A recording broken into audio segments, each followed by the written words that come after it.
Welcome to the Deep Dive, where we dive into your sources to extract the most important nuggets of knowledge and insight. Today, we're taking a deep dive into a topic that honestly touches just about everyone.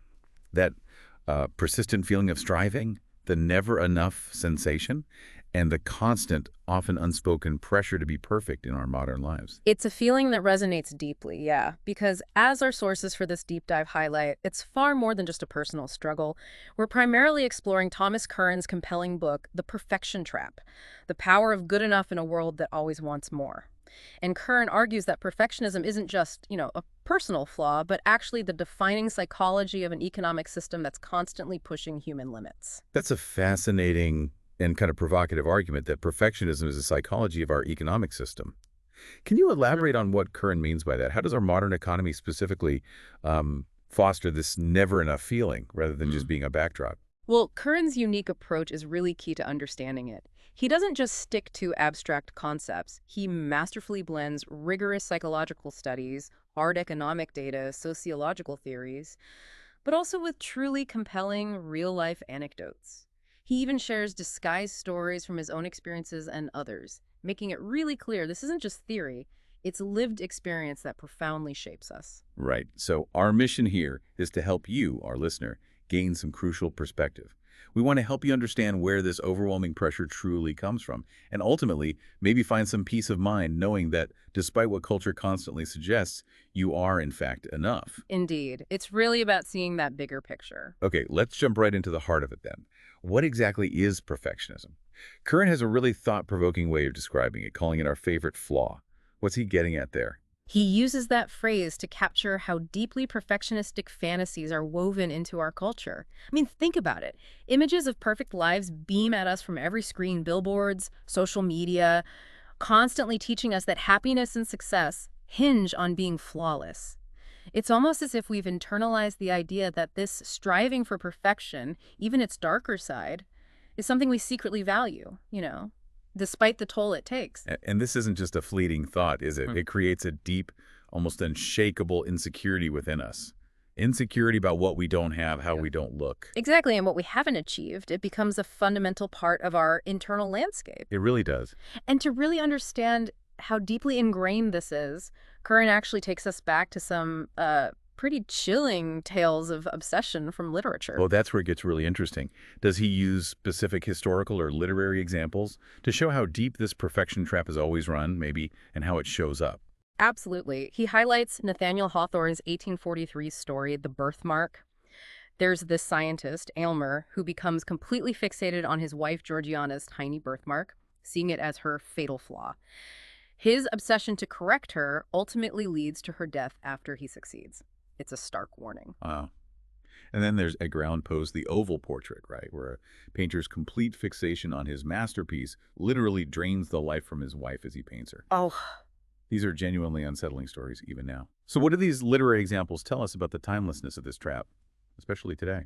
they reveal how the drive for an unattainable ideal has always been dangerous. Hawthorne's Georgiana. Well, she could easily be someone undergoing risky plastic surgery today, right? Chasing bodily perfection. And Poe's painter, similarly, has these haunting hallmarks of a workaholic sacrificing family for career, just blinded by the pursuit of some ideal. It reminds us that while the tools change, social media, surgery, whatever the underlying psychological pattern, that obsession with flawlessness, it remains. So it makes you wonder, why does it feel like striving for perfection is the only way to succeed? Curran brings up Lance Armstrong's infamous 2013 interview with Oprah. Armstrong claimed doping wasn't to gain an advantage, but to level the playing field in that hyper-competitive cycling culture. He said, the culture was what it was. That's a key illustration of what Curran calls the social wind that drives our behavior. In a culture where everyone seems to be striving for perfection, how does that make someone's internal experience of normal shift? And what are the consequences?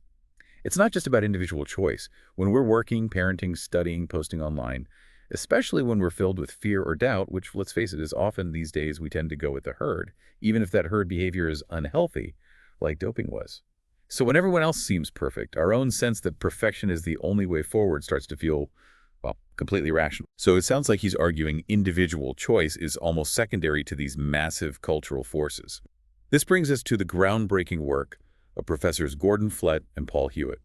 They argued perfectionism is way more than just exceedingly high standards. It's an entire worldview. Uh-huh. And their clinical observations revealed the core isn't just self-imposed pressure, but this deep need for validation from other people to feel worth something in the world. Exactly. And they didn't just define it broadly, they actually broke it down into three distinct, yet often intertwined categories. And these give us a much clearer lens to see how this favorite flaw actually operates in our lives. Okay, let's start with the one that probably feels most internal, most self-driven. Self-oriented perfectionism. How does that show up? This is that internal pressure, yeah. A hyper-competitive drive paired with that nagging feeling of never being good enough. Right.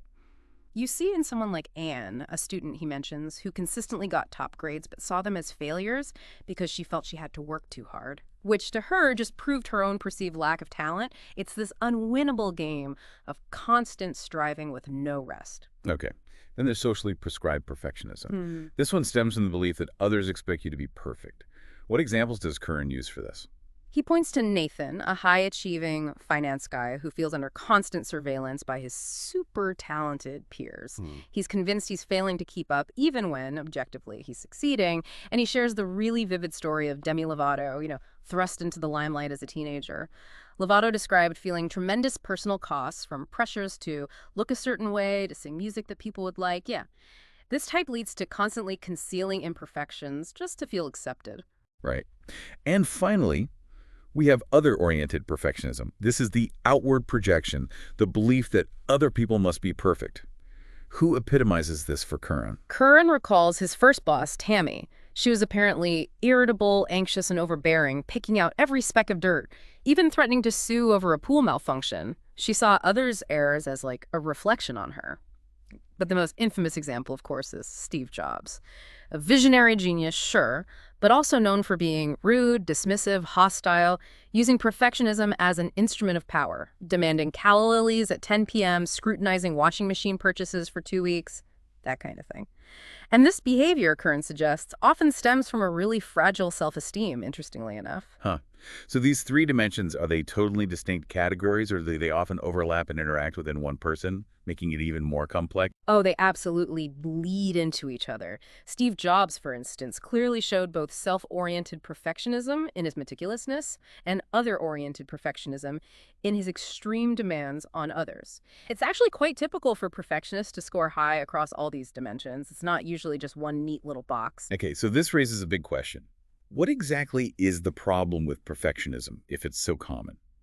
Curran says it lurks beneath the surface of mental distress, correlating strongly with really severe issues like depression, anxiety, bulimia, self-harm, even suicide. It's a really sobering thought, and specifically that socially prescribed perfectionism, it has a particularly strong link to suicide.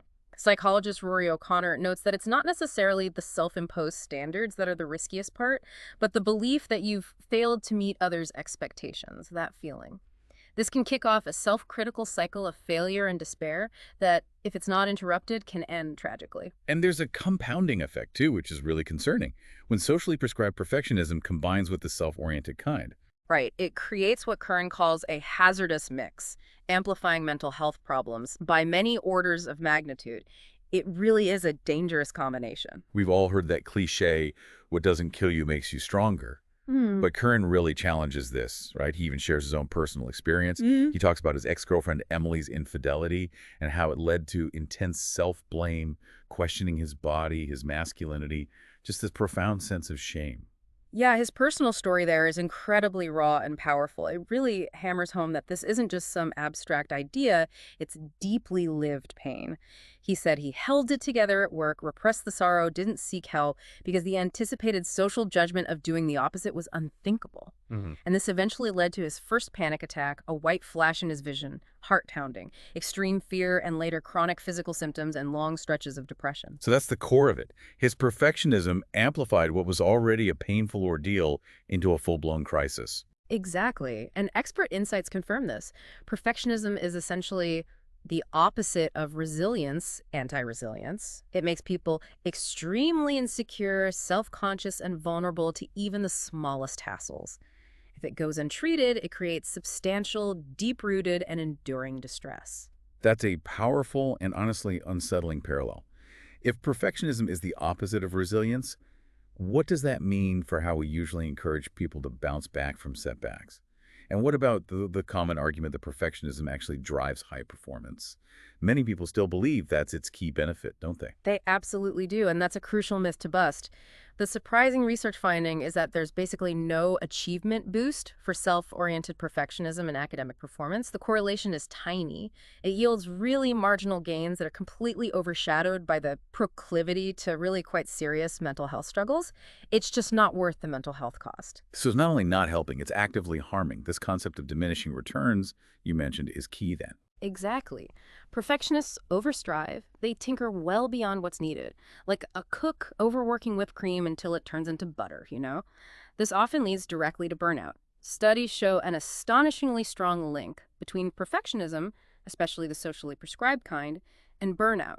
Even the alternative excellencism, aiming for excellence instead of perfection, while it sounds healthier, a clinical psychologist noted it's still a really high bar that can easily whip up anxiety in our never-enough age.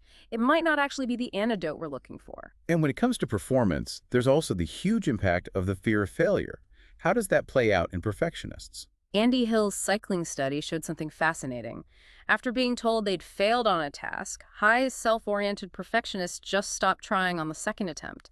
Their effort fell off a cliff because they wanted to avoid the unbearable shame of almost certain defeat. In real life, when you can't just withhold effort, perfectionists often procrastinate instead, finding ways to delay or avoid the perceived humiliation of not being perfect. Okay, so this leads us to the successful perfectionist myth. Curran explains this is largely due to survivor bias. Can you tell us about that? Right. It means we only really see the winners, people like Steve Jobs or maybe Lance Armstrong, and we attribute their success to their perfectionism, but we ignore the vast majority who burn out or withdraw or just never reach that visible peak because of the pressure. This has kind of duped us as a society into putting perfectionism on a gilded pedestal, making it seem desirable when, for most people, it's incredibly destructive. That's a powerful revelation. Okay, so if perfectionism is so damaging, where does it actually come from? Is it nature, nurture, or is culture the biggest player? Well, it's complex, obviously. Genetics account for about half of our traits, roughly. But circumstances play a huge role. Curran brings up Judith Harris's quite radical theory that parents actually matter far less than genes and culture in child development. She points out adult twins raised together are no more alike than those raised apart. The variability of traits attributed just to the household is virtually zero, which points to the powerful influence of the world outside of the household, friendship groups, media, advertising, institutions, all of it. That really shifts the focus, doesn't it? Away from just blaming parents and towards society. Karen Horney's insights seem crucial here, too. What did she observe that fits? She observed what she called the tyrannies of should. That's the inner conflict between our ideal self, the perfect person our culture lionizes, and our actual imperfect real self. This gap fuels inner conflict, it weakens self-worth, and it creates an excessive craving for love and dependency on other people's approval. It's this constant battle between who we are and who we feel we should be, based on those cultural ideals. Curran even shares his own TED Talk experience as a personal example of this, right? Despite his achievements, he felt underwhelmed and out of place at the glamorous resort. He longed for a standing ovation but got polite applause. He realized his psychology was planted first in my genes. But ever since, it was nourished to full blossom by cultural forces far from me and far from my control. Exactly. And what are those powerful cultural forces nourishing this perfectionism? A huge one is manufactured discontent, driven by consumer culture. Curran goes back to his hometown, Wellingborough, and his friends Kevin and Ian. They were transfixed by what the other had, using material things as the yardsticks to measure themselves. This conspicuous competitive consumption is a symptom of a supply-side economy that desperately needs feverish consumer demand to keep growing. And that demand is heavily influenced by advertising, right? Yeah. A massive $766 billion industry. Curran argues it creates a holographic culture of synthetic reality. How does it do that? What's the impact? It does it by manufacturing discontent. Ads actively breed insecurity and work to keep the masses dissatisfied with their mode of life. The underlying message is always something like, not cool enough, not fit enough, unless you have a certain brand. It's a deficit model, meaning it constantly highlights what you lack or what's supposedly wrong with you, so you'll buy something to fix it. It thrives on keeping us feeling incomplete and craving more. Which leads to Easterlin's paradox. The idea that more money and stuff doesn't actually equal more happiness, Beyond a certain income level, well-being just plateaus. That widespread status anxiety, the fear of not keeping up with the Joneses, means no matter how rich you are, your desires will reach the threshold of your means. Our excesses are the best clue of our own poverty, he says, an inner poverty that can't be filled with commodities. And as an antidote, Curran really pushes self-compassion. Research shows people higher in self-compassion have fewer self-presentational concerns, they feel less need to be perfect, and they cope better with stress. Embracing flaws, he argues, is like taking a sledgehammer to perfectionism. In this whole context, socially prescribed perfectionism becomes almost an emblem of consumer culture, normalizing that feeling that everyone expects me to be perfect. Okay, then there's social media. Curran calls it the digital accelerator. How has that specifically fueled perfectionism? Well, think about Facebook's evolution. It started more as a community tool, but shifted heavily towards being an advertising device. Users become attuned to metrics, likes, shares, treating them as validation tokens. We start to fear being ignored or discounted. Sarah's story illustrates this perfectly. Her curated profile, this pixelated perfection, is like a telescope into the ideal life that hides the messy, mundane reality. And that creates intense tension. And it's not just anecdotal, is it? Facebook's own leaked mental health deep dive, revealed by Frances Haugen, found that Instagram makes body image issues worse for 1 in 3 teen girls. And teens themselves blame Instagram for increases in anxiety and depression. Yeah, and Jean Twenge's smartphone theory connects the rise in youth depression and suicide, along with socially prescribed perfectionism skyrocketing around 2008, which, not coincidentally, is when the iPhone was released. Smartphones provide no respite, making social comparison constant, ubiquitous. And it's crucial to remember Sheryl Sandberg was hired as Facebook's COO specifically to turn users into consumers. These apps are fundamentally advertising devices that feed on our insecurities. But the bigger picture, as Curran notes, is that even shutting down the apps tomorrow wouldn't solve the underlying problem. The economy would just find another way to keep us doubting ourselves and wanting more. So what's the advice for navigating this digital world then? He suggests moderation, obviously, but also consciously using social media more for community shared interests and helping us to facilitate offline relations. Time offline, he argues, is absolutely essential to breaking through perfectionism. A really powerful example of this is Asina O'Neill, that influencer who quit. She exposed the anxiety-ridden experience of being defined by numbers and the sheer nightmare of impossible expectations. Her message was simple and profound. It was never enough. So if our culture manufactures discontent through ads and social media amps it up, where else do these relentless pressures really embed themselves? Especially from our earliest experiences. Curran argues a huge force is our educational system and the very concept of meritocracy. That's a strong game. Yeah. How has meritocracy supposedly set a new standard of perfection, especially in education? Well, despite the promise of social leveling, climbing the ladder is actually increasingly difficult for working-class graduates. Curran shares his own experience in academia.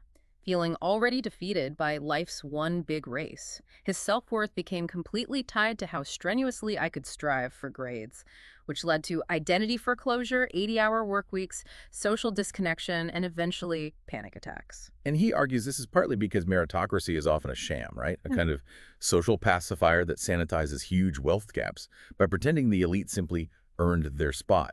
When in reality, wealth is often largely inherited or comes from connections. We also see the duck syndrome at elite universities. Students feeling pressure to appear effortlessly perfect, smart, fit, cool, popular, while paddling furiously beneath the surface. Admission rates have plummeted, and students vibrate tension like a tightly coiled spring. Yeah, it's intense, and a refreshing alternative he points to is the Finnish school system. It prioritizes development and learning over tests, has less classroom time, more recess, no standardized tests, yet it consistently outperforms U.S. students. It's clear proof that schooling doesn't have to be a hotbed for perfectionism. Okay. Finally, Curran highlights that perfectionism often begins at home with so-called helicopter parents. How do parents contribute to this societal trend, according to him? He sees parents as society's psychological agents, essentially passing on the dominant cultural values. Helicopter parents are hyper-present in their kids' lives. They push hard for academic success, often out of fear their child will fall behind in this hyper-competitive meritocracy. Parental priorities have shifted too. More time spent on schoolwork, like 5 hours more per week since the mid-70s, and less time on free play. This subtly communicates which activities are considered worthy, reinforcing that achievement is paramount. And the consequence. Children internalize this feeling of never quite good enough to win their parents' full, unqualified approval. Ah. In fact, college students' perception of parental expectations has increased by a whopping 40% since 1989. That's huge. So what can parents do to break this cycle? Curran really stresses encouraging warmth, open communication, and empathy. Parents should teach kids that failure is humanizing, not humiliating. Use setbacks as learning opportunities. Praise effort, not just the final grade. Allow children input in their big life decisions. And ultimately, they need to parent by example, modeling acceptance of their own imperfections. Okay, so that covers the roots. Now, how can we actually embrace imperfection in what Curran calls the Republic of Good Enough? Let's start with workplace insecurity and that pervasive hustle culture. What does Curran show us about this? He shares Emma's story, for example. Her career journey went from freelance marketing to an insecure PR job and then eventual burnout. The chronic feeling of insecurity and the relentless pressures to perform just wore her down. And this reflects the reality of modern work for many. Average 48-hour weeks, 18% working over 60 hours. Labor protections have been eroded. Casual work is almost the norm. The underlying message is often, you're disposable. hmm It sounds like it fosters a constant state of hypervigilance. Even academia, which used to be more insulated, now demands constant metrics, output, leading to ferocious competition and constant job hopping. Curran himself mentions having 7 jobs in 7 cities across 3 continents since just 2013. What's the psychological impact of living with that level of insecurity? It leads to a profound lack of affirmations, this constant fear of being discarded, hypervigilance for any sign of validation, and deep shame and guilt when you're not working. The phrase, fake it till you make it, is really the perfect crystallization of this pervasive insecurity. But there's a pushback happening, seen in things like the quiet quitting online movement. It reflects a realization that maybe insecurity is an inevitable part of your working life and a desire to reclaim some balance, some sanity. So embracing good enough in the workplace means trusting yourself to slow down a bit. Research even shows employees with better work-life balance are more productive, so it's not about slacking off. And for managers, the advice is to create psychological safety, encourage healthy risk-taking, accept that failure happens. Be patient with perfectionists, highlight their strengths like deep thinking, attention to detail, while helping them manage the destructive tendencies. Right. And this is where we connect it all to the bigger picture. Individual acceptance, while it's vital, isn't really enough when the economy reliant for its very survival on our insecurity is still there right where we left it. This truly demands a collective path forward, not just individual coping strategies. The almighty secular god of economic growth, measured by GDP. It often comes at a huge human and environmental cost. Curran highlights that UK government memo estimating 50,000 acceptable deaths for economic growth during COVID. A truly stark example. So this raises the critical question. Can we actually switch to a more sustainable economy? Curran argues it's not really a choice anymore, but a necessity. Because of structural trends, environmental limits, we have to change.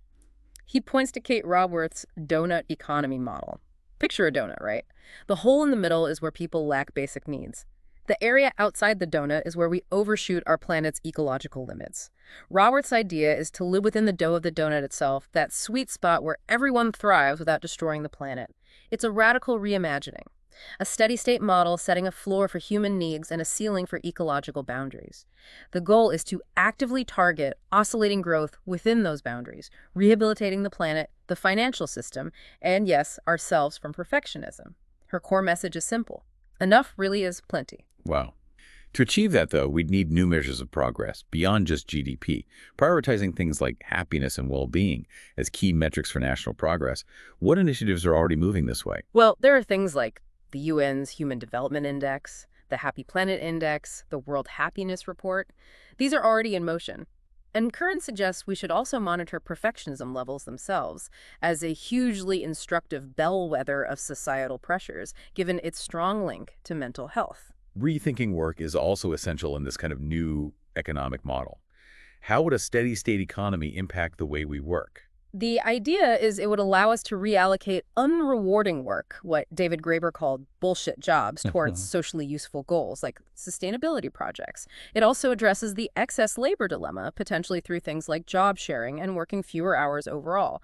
The inspiring example of women's increased labor force participation since the 1970s shows society can adjust work volume without proportional wage increases. We are adaptable. Right. And the 4-day work week is gaining traction as a really practical example. Companies Companies like Microsoft Japan saw a staggering 40% increase in productivity when employees took an extra day off, plus improved happiness, reduced burnout. Exactly. And finally, the idea of basic income is proposed, a centralized economic program guaranteeing a certain income to everyone, unconditionally. The aim is to expand personal freedom and ensure no person is economically dependent upon another. That's a profound idea. How specifically does a policy like basic income chip away at that deep-seated insecurity and the constant need for validation that fuels perfectionism? Well, the hope is it severs, or at least weakens, the link between self-worth and economic productivity.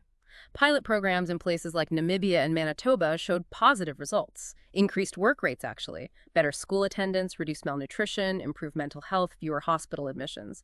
By potentially releasing us from constant money worries, it could foster appreciation for people for who they are, not what they have or what they're worth. It might allow us to pursue what truly fulfills us, rather than just what pays the bills or brings that external validation we crave. And other measures to tackle inequality, progressive taxation, worker co-ops, rent controls, stronger labor protections are also vital pieces of the puzzle to create a more equitable and maybe less perfectionistic society. So, what does all this mean for you, our listener? Fundamentally, it means it's society that's broken, not us. Our collective obsession with perfection is, in many ways, a symptom of an economic system that needs our constant attention and spending to survive, often at the direct expense of our well-being. Yeah, and this isn't about blaming individuals, but really understanding the powerful cultural and economic forces at play. You have the right to love and live inside your beautiful, imperfect self and your beautiful, imperfect planet. Which brings us to a final thought from Curran. What steps will you take, personally and maybe collectively, to choose contentment over endless craving? How can we contribute to a society where good enough truly is plenty? Curran concludes with a powerful call to action, suggesting that while the challenges are immense, there's a growing momentum, especially among younger generations. A refusal, as he puts it, steadfastly to be strong-armed into submission. He frames the fight for a more humane, less perfectionistic world as something that must come from the ground up.